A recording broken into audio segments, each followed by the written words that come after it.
오늘 주신 말씀은 요한복음 14장 1절부터 4절까지 되겠습니다. 제가 먼저 1절을 보겠습니다. 너희는 마음에 근심하지 말라. 하나님을 믿으니 또 나를 믿으라. 내 아버지 집에 거할 곳이 많도다. 그렇지 않으면 너희에게 일렀으리라. 내가 너희를 위하여 처소를 예비하러 가노니 가서 너희를 위하여 처소를 예비하면 내가 다시 와서 너희를 내게로 영접하여 나 있는 곳에 너희도 있게 하리라. 내가 가는 곳에 그 길을 너희가 알리라. 아멘. 오늘의 말씀을 너희는 마음에 근심하지 말라 라는 제목이 되겠습니다. 마태복음 5장, 6장, 7장은 산상수훈으로서 예수님께서 모든 대중에게 공개적으로 설교하신 말씀입니다. 그리고 요한복음 14장, 15장, 16절의 말씀은 소수의 사람들, 즉 제자들에게 비공개적으로 하신 설교입니다. 그 설교는 그분의 죽음과 그 후에 성령의 임하심, 그리고 우리 삶에 대한 내면적 깊이를 보여주는 것이라고 할 수 있습니다. 우리가 어려움에 처해 있거나 뜻하지 않게 방황하게 될 때 산상수훈과 제자들에게 말씀하신 설교를 듣게 되면 예수님의 삶의 원리와 본질을 잘 알 수가 있습니다. 암송할 수 있다면 더욱 좋겠죠.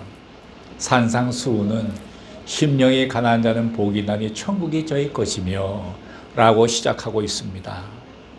그러나 다락방에서 소수의 제자들 앞에서는 예수님께서 십자가의 죽음을 앞두시고 너희는 마음에 근심하지 말라. 하나님을 믿으니 또 나를 믿으라. 그 말씀으로 시작하십니다. 이 말씀은 오늘날 우리에게 더욱 필요한 말씀이 아닐까 생각합니다.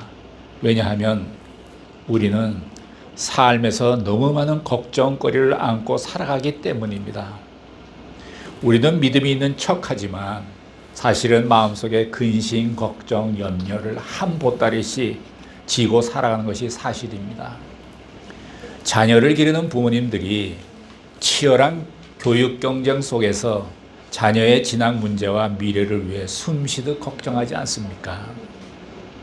자녀의 행복을 위해 고민하는 것이 아니고 경쟁에서 이겨야 한다는 압박감 속에서 스스로를 속박하며 살아갑니다. 다람쥐가 그렇게 열심히 달려도 그냥 쳇바퀴 속에 있는 거예요. 한 발자국도 앞으로 나가지를 못합니다. 우리의 삶이 이와 비슷하지 않습니까? 자신의 삶과 자녀를 하나님께 맡겨드리십시오. 내가 기르면 그냥 그 자녀는 나 정도 이상 되기는 좀 어렵습니다. 그러나 하나님께 맡겨 길러주시면 하나님께서 상상하기도 어려울 만큼 내 자녀를 훌륭하게 키워주십니다.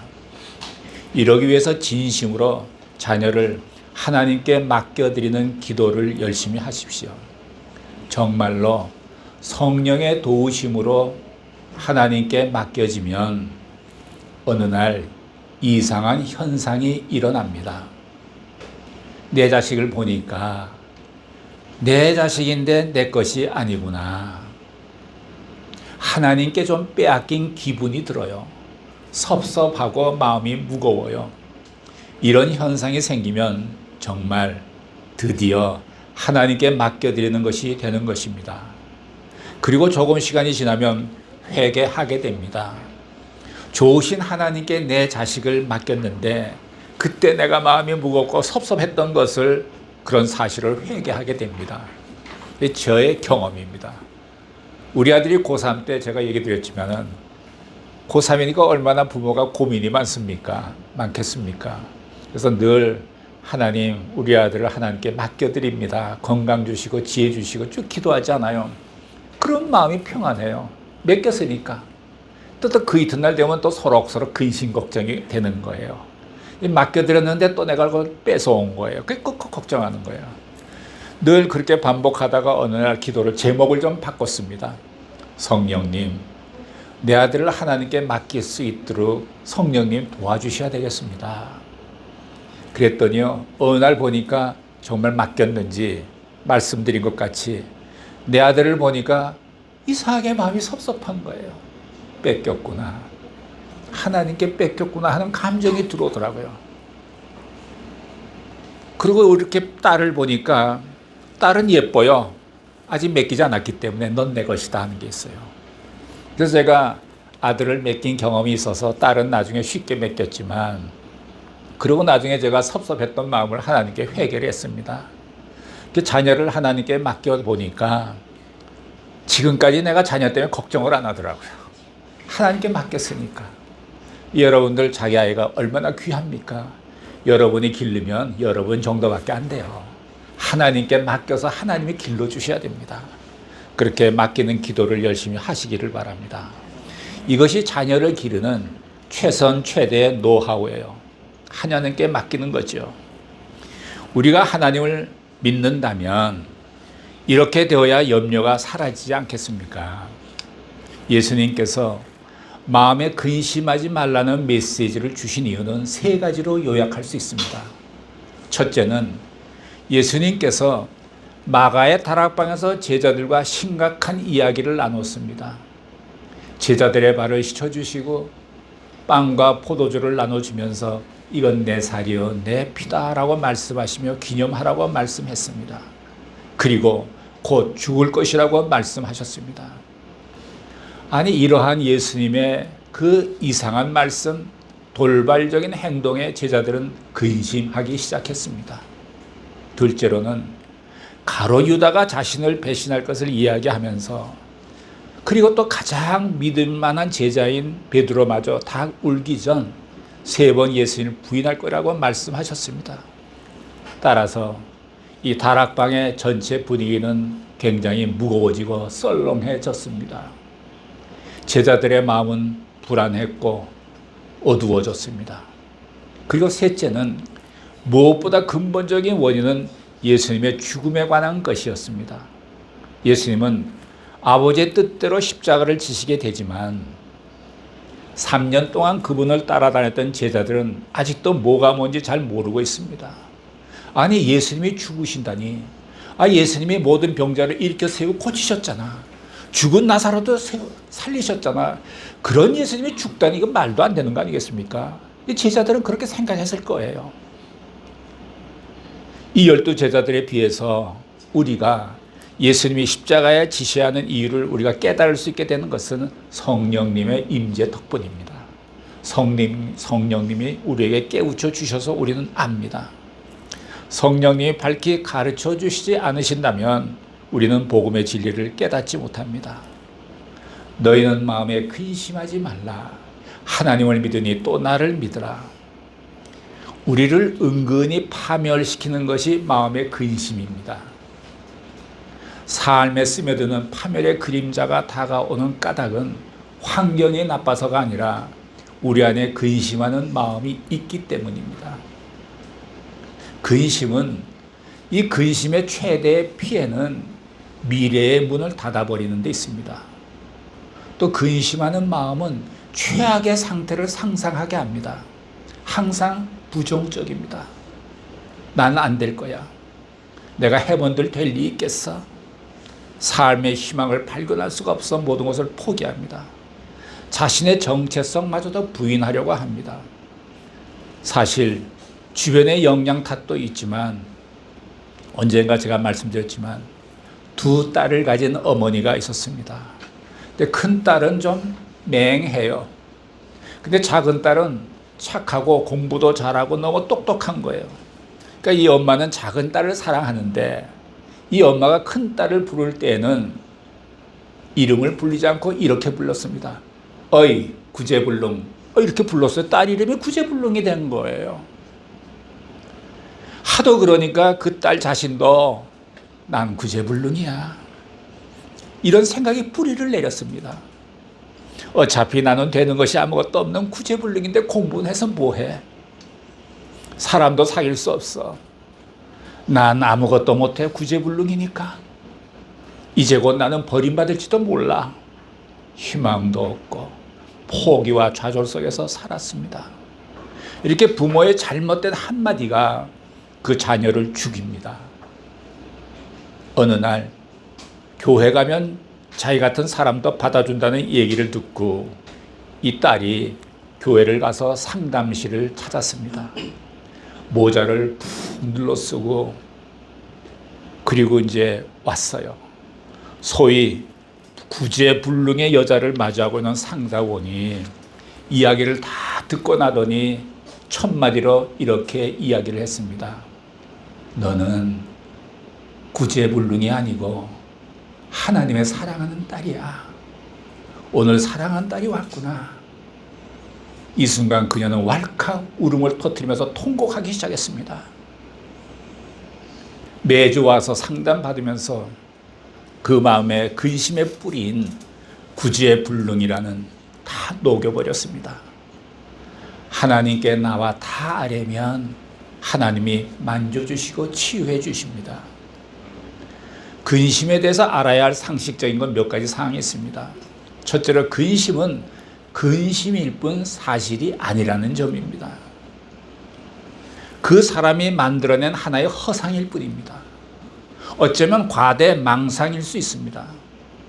아브라함은 믿음을 잃어버리고 애굽으로 피신해 갑니다. 그는 자신의 아내가 너무 예뻐서 다른 남자들이 탐을 내서 자기를 죽이고 아내를 뺏을 것이다. 이런 걱정이 솔솔 들어왔습니다. 실제로 이런 일이 일어나지 않았는데 아브라함의 마음속에 그런 근심이 생긴 거예요. 그래서 아브라함이 소설을 씁니다. 자기 아내에게 말하기를 우리가 가서 누구냐 말하면 너는 나의 누이라고 말하자. 이렇게 아내 사라하고 짰습니다. 실제로 그런 일이 일어나지 않는데도 마음에 근심이 생겨서 아브라함은 국리 끝에 그렇게 생각한 거죠. 누가 물으면 누이라 하자. 이렇게 상상해서 출발한 근심의 마음이 결국 최악의 시나리오를 구성하고 현실에서 구체화됐습니다. 그러나 사실은 그것은 사실이 아니라 상상일 뿐입니다. 둘째로 근심하는 것은 사실이 아니므로 언제든지 피할 수 있다는 점입니다. 믿음을 굳게 가지면 우리의 근심도 안개처럼 사라지게 될 것입니다. 근심을 무시하고 거절하고 부정해야 합니다. 그리고 적극적으로 생각을 바꿔야 합니다. 그러면 허상은 사라지고 실상이 나타날 것입니다. 셋째로는 근심하는 마음의 배후에는 마귀의 세력이 있다는 것을 인식해야 합니다. 염려의 귀신이 들면 걷잡을 수 없이 불안해지고 남을 의심하기 시작합니다. 이러한 더러운 어둠의 영을 대적하면 마음의 평강이 찾아옵니다. 예수님은 십자가의 죽음을 앞두고 제자들에게 마음에 근심하지 말아야 할 이유를 말씀했습니다. 너희는 마음에 근심하지 말라. 하나님을 믿으니 또 나를 믿으라.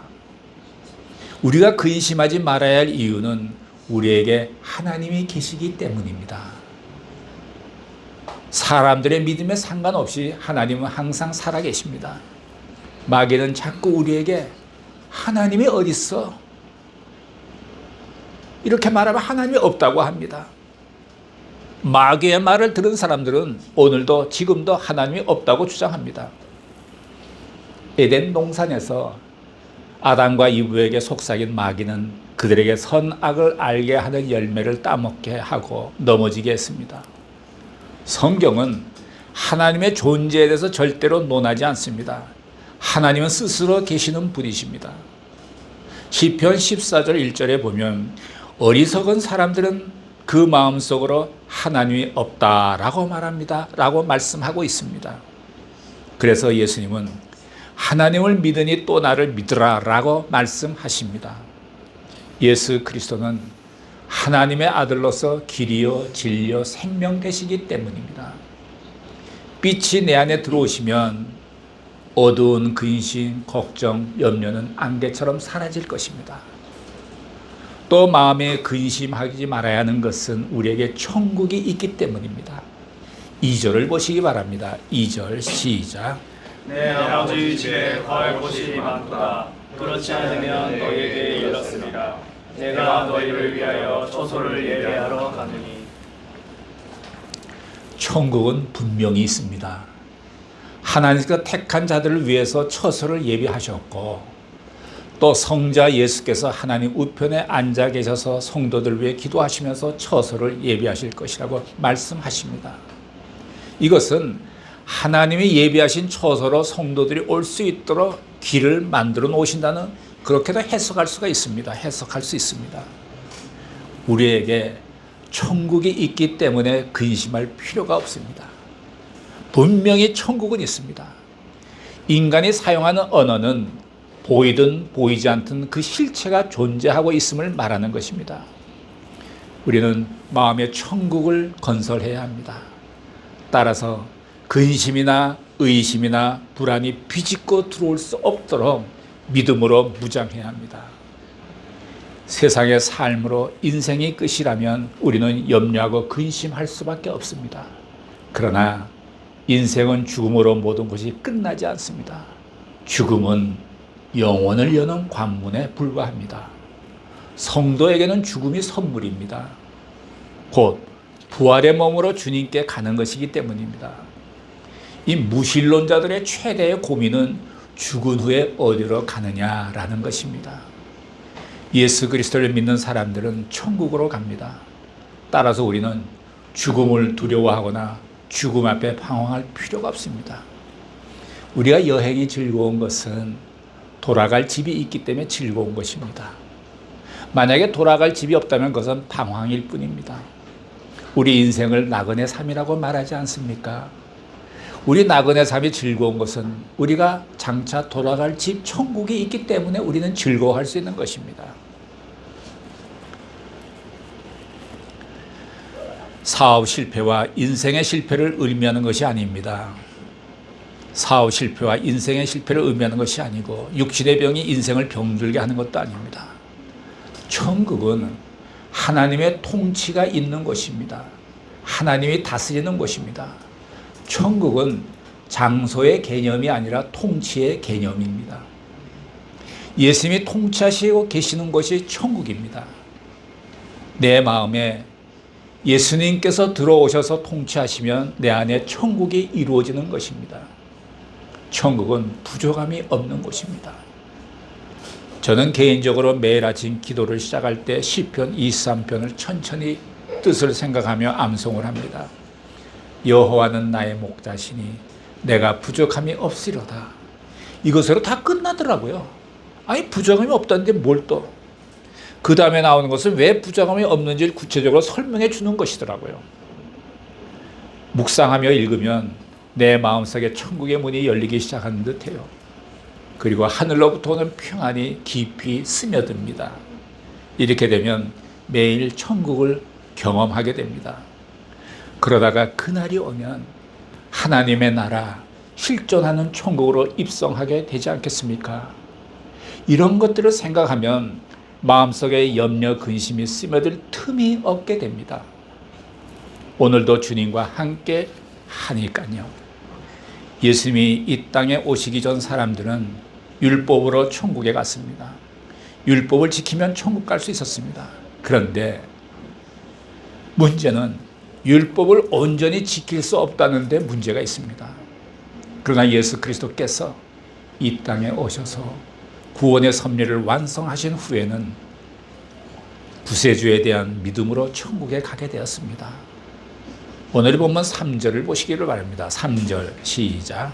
가서 너희를 위하여 초소를 예비하면 내가 다시 와서 너희를 내려 영접하여 나 있는 곳에 너희도 있게 하리라. 또 우리가 마음에 근심하지 말아야 할 이유는 예수님께서 천국의 처소를 마련하신 후에 다시 오셔서 우리를 천국으로 데려가겠다고 약속하셨기 때문입니다. 의심 많고 연약한 우리를 위해서 천국행만큼은 확실하게 해결해 주신 것입니다. 저는 다시 오실 예수님을 많이 묵상을 합니다. 그래서 기도할 때면 나를 데리러 다시 오실 예수님은 오늘도 학수고대합니다. 이렇게 늘 고백을 합니다.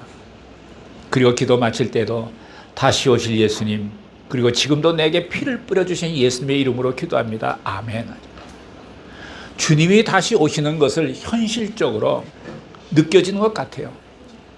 어메이징 그레이스 찬양을 부르며 생각하면 나 같은 죄인 살리신 주 은혜 놀라와 하는 찬양을 부르면서 주님이 다시 와서 나를 데려가는 그런 환상 속에 빠지는 것 같아요. 그날이 오면 천사들의 나팔 소리와 함께 주님은 다시 오십니다. 저는 그 나팔 소리의 음율, 아주 단순하며 멀리 퍼져나가는 그 소리가 트럼펫 소리가 아닐까라고까지 상상도 해봅니다. 우리가 처음으로 외국에 혼자 나갔을 때에 말도 안 통하고 마중 나올 사람이 무슨 사정인지 못 나왔다면 얼마나 당황하겠습니까? 그런데 외국도 아닌 천국에 가는데 예수님께서 친히 인도해 주시고 영접해 주신다니 얼마나 안심이 됩니까? 우리의 육이 영과 분리되는 순간 천군 천사들이 와서 우리의 영을 감싸고 천국으로 안전하게 인도해 주실 거예요. 따라서 성도들은 죽음에 대해 두렵거나 방황해하지 말고 안심하고 눈을 감을 수 있는 믿음을 가져야 합니다. 제가 죽을 때는 안심하고 죽으십시오 가끔 말하고 있습니다. 우리의 미래는 열려 있습니다. 따라서 우리는 세상에 살면서 어떤 일을 만나도 두려워하지 말고 감사하며 멋지게 살아야 합니다.